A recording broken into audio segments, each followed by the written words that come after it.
Welcome to This Week in Hearing.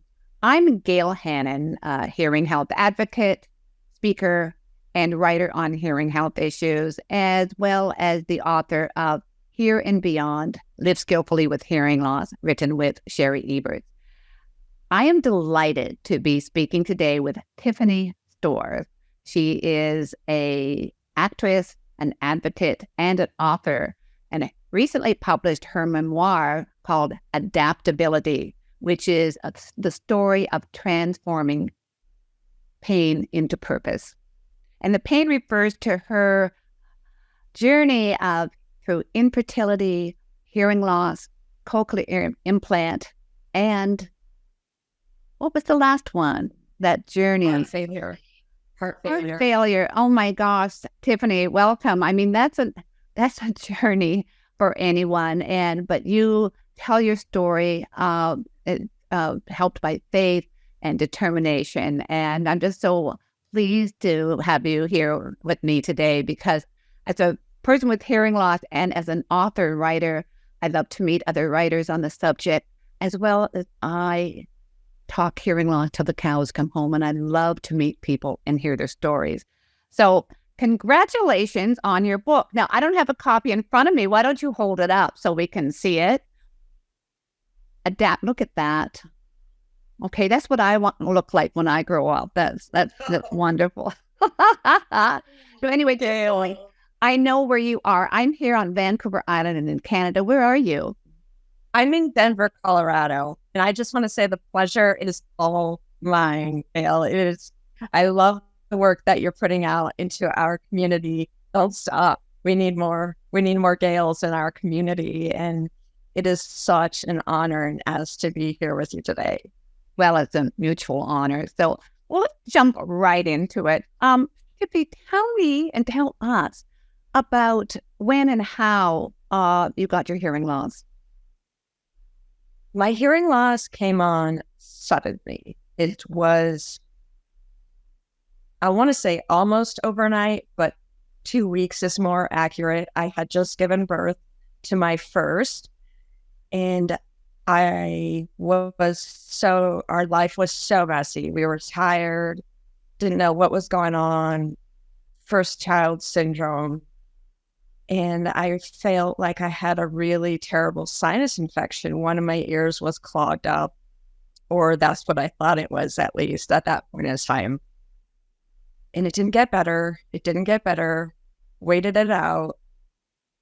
We just chalked it all up to the chaos of new parenthood. And then frustration started to build when not only could I not hear my daughter cry when she needed to be nursed, needed attention, but my husband, poor thing, he must have thought I was being incredibly selfish and pretending not to hear when I really couldn't. And it took him nudging me and physically moving my body to wake me up. And we realized at that point in time, this was something way worse. And I did make an appointment with the audiologist. We confirmed I had single-sided deafness, SSD, at that point. And the look on my face, I don't even realize if I had brushed my teeth or what, but to tell me that I was losing my hearing and I had already gone completely deaf on one side was bewildering, right? I did not see that one coming. There is zero history of hearing loss in my entire family. No one even wears a hearing aid, much less a hearing implant. So this wild card, this one I did not see coming. But to be honest, Gail, and that's what I'm about, is honesty, as I'm still learning about myself throughout this hearing loss journey. I want to continue to evolve and learn, is that we don't always need to know what's coming next. I'm glad now in hindsight that I didn't know that was coming. I would have overthought it. I would have got in my own way, I would have probably been paralyzed by my thoughts, by the fear. So when the audiologist confirmed the news, I had to take a hard look at my new reality and look at it and make friends with it and do it even while I was scared. I accepted it being scared. And how long did that process take for you? Not that we need timelines, but are we talking months? I mean, keeping in mind you were a new mom, first time mom. So what was when did this happen? First off, how long ago? My daughter was born in 2007. So this happened shortly thereafter, but it actually took me a good year to get a hearing aid. I was able to compensate with single-sided deafness. I don't know how we do it or why someone would want to do it when there's so much access to great technology, but I think it's very human when we experience transformational life changes, that there's a component of us that is in denial, and we have to go through that. I had to go through that. I had to move through that.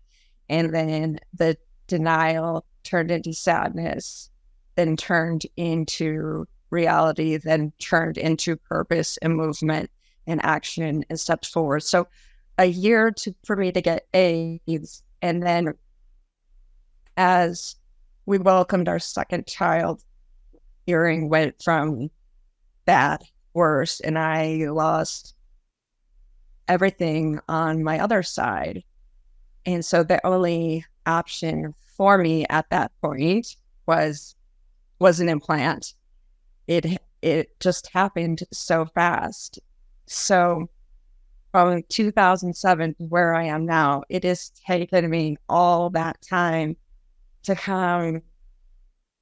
have great composure about saying that my hearing loss is actually my hearing win. It was the best gift that ever happened to me, but I really needed to see that and go through that pilgrimage to understand why I can say that. Wow, a couple of things jumped out at me. First, you were describing the 5 stages of grief, denial and anger and all of that, but also your incredible bravery. I could say this as a mom, bravery to have another child with the possibility that you would lose more. So that tells me that the values to have people in our lives that we love is greater than that fear or what might come. So, wow, that's it's incredible story. Yeah.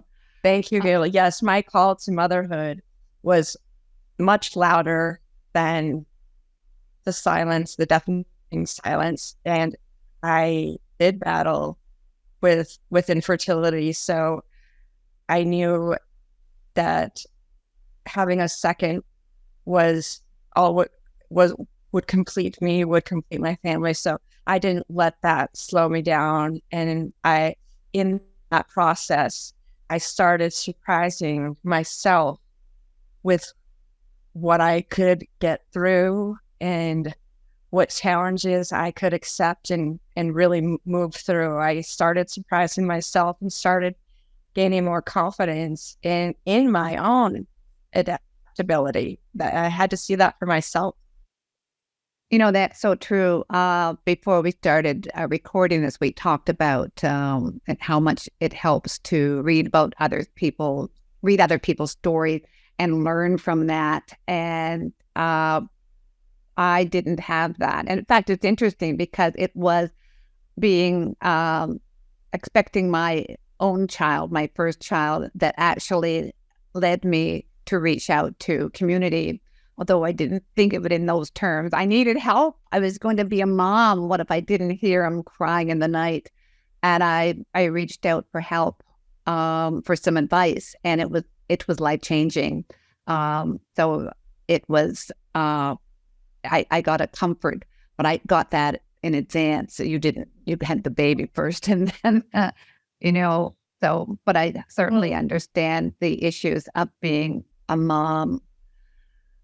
With Gail, you were equally brave to ask for help in that moment. I think that's part of the problem is voicing, saying, I need help. Whatever I'm doing right now is not sufficient. It's not sustainable. So you're equally brave in that regard. The timing of mine was just, it'll never make sense to me, but at the same time, it'll make perfect sense of how everything unfolded and the beauty and the blessings that came afterwards. It had to go down that way. Yeah, that's fabulous. And I love that that message in your book. I would just, you mentioned at the beginning of the book, let me just see what it said here. And I'm quoting here. When I first learned that I was going deaf, I was utterly appalled when people's response, and both friends and strangers alike, was one of doubt and criticism and disbelief instead of sympathy and respect. Really, your friends and family didn't believe you? That was the hardest. That was harder than going deaf, was having disbelief about my condition. That hurt. I'm still trying to process that pain. Yes, even close friends and family had a very hard time understanding my new reality, the believability of it. A lot of them said I was being dramatic. I was just overly tired as a mom, perhaps hire a nanny to get some help. And I wanted to vomit by those statements, just how inaccurate and insensitive and reductive they felt. That was so far from the truth. And why would anyone make something like that up? It disgusted me. But at the same time, had my message been received with so much support, with endless blessings, and how I don't know that I would have wrote Adaptability, or I don't know that fire in my heart would have started without the doubt and without the criticism. Because now I was on a mission, not to prove anyone wrong, but to prove to myself that I trusted my body. I knew something was up. And I am here to tell my story now. You don't have to like it or listen to it. And I'm not going to call out names, but I still deal with that pain of the doubt and the criticism, and beyond friends and family. I deal with it from time to time in everyday situations. I'm an avid mountain biker, for example. My cochlear implant does fit under my helmet, but honestly, Gail, I really love biking without it. I feel like that's my reflective time. It's just where I don't have to digest so much noise. And there was one instance where there was someone riding behind me trying to pass me. I didn't hear him. Long story short, he ends up pushing me a little bit with his bike. And I said, "I'm sorry, sir. I didn't hear you." He said, and I could read what he was. He said, I said, "I'm deaf. Did you not? I wear a deaf cycling patch when I cycle without my implants. It's very visible. Bright yellow, says deaf cyclist." And I said, "I'm sorry, did you not see the patch? I'm deaf." He says, "You're not deaf, you're crazy." So he knew something enough to tell me I was not deaf, that I was crazy. And it's people like that I want to say thank you. Thank you. Because now you just only confirmed that I'm on the right path. You have brought me so much purpose in educating society. And there are always some people who aren't going to hear the message, but I totally get what you're saying. I remember that sense of purpose, that sense perhaps almost of excitement, was when I went to my first hearing loss conference, which was where I met a woman who told me that I could be a good mom in spite of hearing loss. That life changed for me. I became so excited. I actually, my identity expanded. I'd always had hearing loss. I always said I'm hard of hearing, but now I just took on a new me. It was a new part of me that I wasn't proud that I had hearing loss, but I was proud about how I was handling it. And it made a lot of difference for me. And I also, as I became involved, I realized that we needed a better way to explain hearing loss to people. And I was thinking this when your friends and family, because to look at us, we look like two average, absolutely stunningly gorgeous human beings. Yes, we are. Yes, we are. That you can't tell that we have hearing loss. So my mission became to find a way to explain it in a way that people will understand, and not just the hearing loss, but the impact of hearing loss on our lives. So let me ask you about the name of your book, Adaptability. So I read once, twice, three times in your book, perhaps, adaptability is a verb. So the writer in me goes, no, it's not. It's a noun. It's a noun.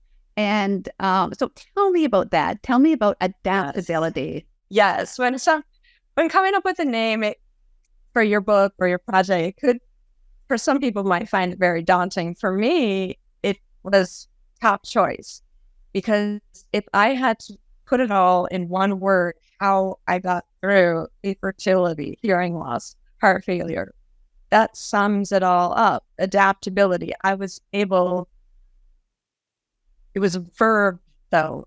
In my heart, it was a verb, because I knew what adaptability looked like through that journey. And what that looked like to me was movement, was moving forward through, not just processing and going through things, but moving through things, which required action, which required, whether they be baby steps, making this visit with my HCP, demoing an implant, whatever steps I could do to improve the communication and improve the connection and maintain my connections with family and friends, with work, with community. I was going to do that, and it required movement. Nothing was going to magically happen if I didn't do something. It's a very proactive verb, and I still call it even a language, because you don't ever just get through one thing or adapt to one thing. That is the human condition. We are always going to be adapting, evolving, and it will require a progressive, forward-thinking mindset to get through challenges. But we can, and I'm living proof. I'm still here. I did it scared, but I adapted, and I adapted really well. And that adaptability was movement. So that it's a verb. It's a verb. It's great. And great. I love it. I love it. And you took charge.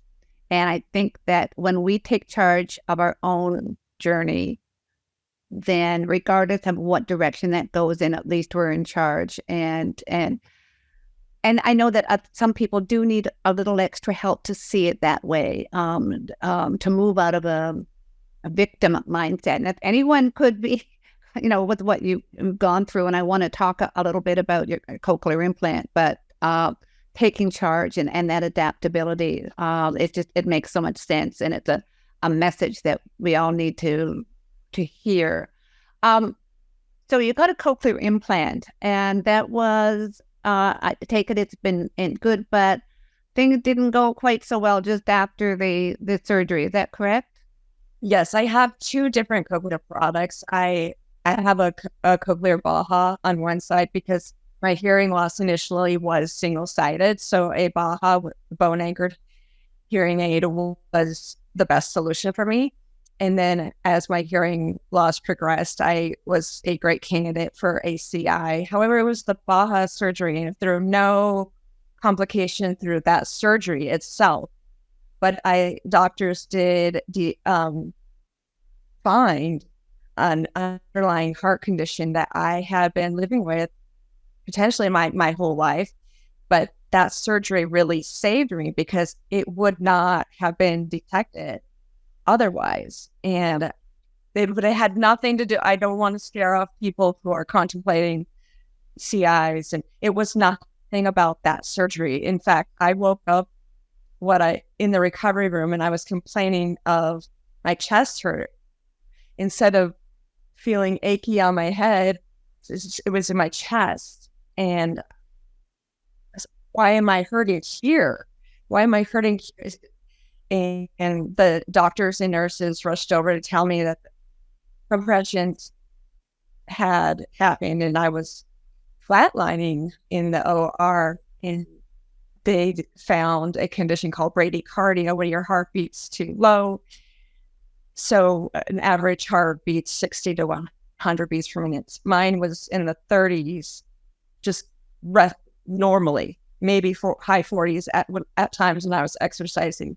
We're talking in the recovery room, the lowest drop was 17. So that was a code blue where life support, life assistance was in the room and trying to stabilize my heart. And I'm trying to make sense of everything that just happened. What? What? And the doctors explained they needed to now stabilize me and get my heart rate back up so that I could receive a pacemaker. There was this heart condition would have killed me otherwise. That's why I call this surgery was it would not have been detected, and I would not be having this great conversation with you today, Gail. I had such a brush with death that that one instance has forever transformed the landscape of my heart, literally and figuratively, right? Now I have a dual chamber pacemaker and a Baja and a CI. Getting me through airport security. I was just going to say, you must just light it up, girl. So I am so bionic. It's crazy. And that's not even my favorite superpower. Gail, you and I are unicorns in the regard that we get to tap into the superpower of sound off. And it took me losing my hearing to realize what a gift silence is. When we are tapped out, we get sound off. Not everyone gets to do that. I don't actually get to do that myself. I have severe tinnitus, so the devices are on, the tinnitus is left. So when I first got my CI, tinnitus went away, but it came back. But yes, and I know many people with cochlear implants, at the end of the day, it comes off, and the sound. It's been 7 years for me, and 7 years, and I things still sound really loud to me all the time. So and that's okay, but it's just, I know what you're saying about sound can be very invasive. But I have learned to deal with that anyway. That is hard, Gail, and I want to honor your struggle with that because it's something that we as a society don't get to see. It's hard to measure visually what you're struggling with. So I want to honor that because that. Thank you so much. I accept that honor, and I'm grateful for it. Thank you, because it is something. Be careful what you wish for, because years ago with hearing loss, I said, well, to myself, I didn't say it out loud. Well, at least I'm not so deaf that I need a cochlear implant. Kaboom.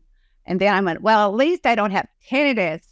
Kaboom. So I'm not sure what else comes after this, but it's a matter of living with it and adaptability. And you will adapt, Gail. You will adapt. We are living. I do. So tell me about your wild cards that you mentioned. Well, definitely the wild cards for me came in terms of infertility, hearing loss, heart failure. I just learn to repurpose the word obstacle, roadblock, challenge into a mind shift, like you discuss a lot in your books, that we need to reframe how we're viewing a situation, viewing a problem. And I renamed them wild cards. We might not like the cards we're dealt, but we certainly got to learn how to play them. And the best strategy I ever learned was making friends with my wild cards, making friends with my hearing loss. Because the minute you make friends with your wild card, you take back the power. It no longer has you have it.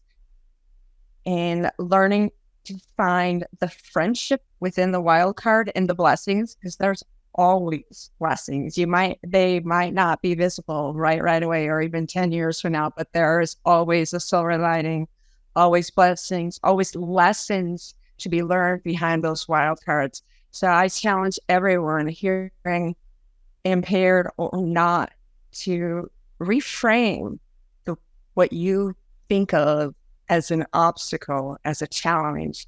And I challenge you to really replace those words with a wild card and ask yourself, okay, how am I going to play this card?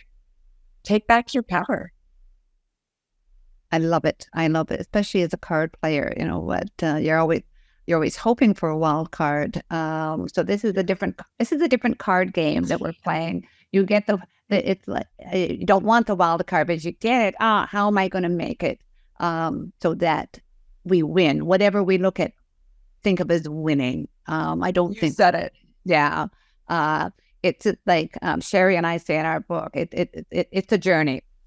Hearing loss is not a puzzle that can be, you put that last piece in and you're there. It's a journey, with its rivers and valleys and that sort of thing. And when you can look at hearing loss or any issue in life in a different way, if you can just reframe your view, that really makes all the difference. And that can happen anytime, even if you've been living with hearing loss for a lifetime, or you're in the first throes of losing your hearing. That shift can happen anytime. So we are so on the same journey. We're in different kayaks maybe, but we're on the same journey. So that my shift is so transformative, as you and I both know. That once you get there, you can't unknow what you know, and once you taste how delicious that transformation can be and the blessings, and you really consider it, I consider it a hearing win. It's not a loss to me at all. I just don't see it that way. I never did. I mean, don't get me wrong. There was moments of sadness and fear.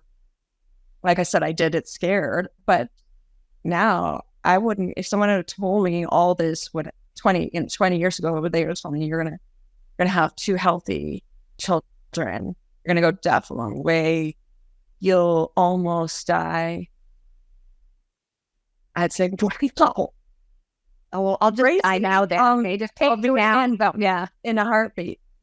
My call to motherhood, I was much stronger, and now I've found my purpose with my hair loss. Just gave me so much purpose and perspective. How could I ever not want that to have happened to me? Exactly.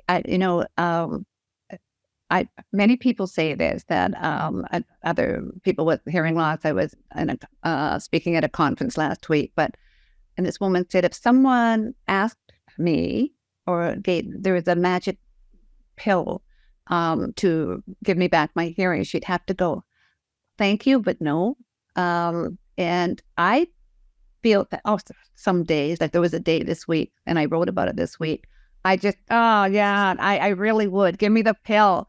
But really, no, because it's been my life and my career, my vocation, my avocation. And like you, it's a gift. That might sound arrogant, but I'm using this. And so, Tiffany, I would love us to have another conversation because there's so much that we haven't covered in this episode of This Week in Hearing. But we're drawing to a close, and I'm just hold that book up again, will you? Yes. Yeah. Yes. I just have a PDF. Where can people get your book? It's on Amazon. You can get a Kindle or a copy. And I want to give listeners a chance to get there.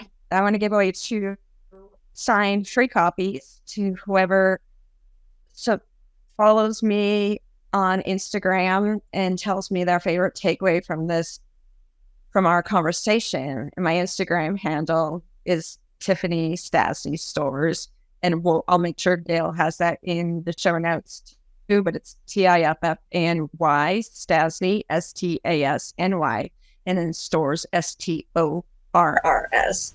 This book into everyone's hands, just like I feel there's a library, there's a deep well of books from authors from you and I, like Gail, who really our conversations and our tools, they belong in the hands of recipients, cochlear implant recipients, hearing aid recipients, people who are going through this for the first time.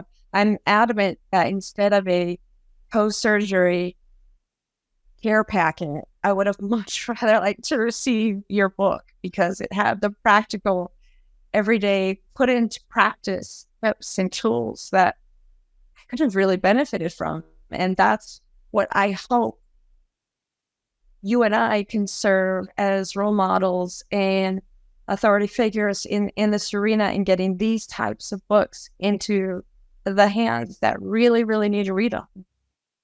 That's great. I totally agree. And, people with hearing loss, or they're suspecting it, maybe in that denial, or if they don't have hearing loss, you see ads for hearing aids. It doesn't mean anything to you because you're not there, but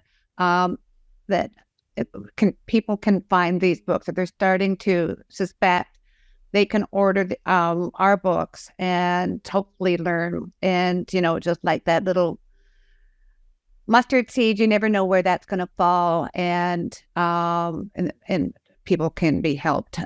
Again, not wanting to sound arrogant, but we have been through this. We have been through all of this. And Tiffany, your book, it's just, you kind of did some things in a different order than I did. Again, everyone's story is different, but we can all learn from each other and be part of this community. Tiffany Storrs, this has been wonderful speaking with you. And I do want to, at some point, schedule another one and talk about some other aspects of your journey. And you teach sign language, you're trilingual, and there's just other things that I'd like to talk about, the cochlear implant. So, but this has been wonderful. I love that, Gail. I'd love to keep going. And we will. The conversation will continue. We are connected. We are all connected. It's our birthright to connect. So it is through these shared experiences. If there's one takeaway that I think you and I can collectively give, is that since we are warriors and survivors of these pilgrimages, I like to call them, that we want to give back the tools that we learned and share with other people. And that's the beauty of these types. Tiffany, you're an inspiration, and thank you so much for your time today. Thank you, Gail. What an honor to talk to you. Great.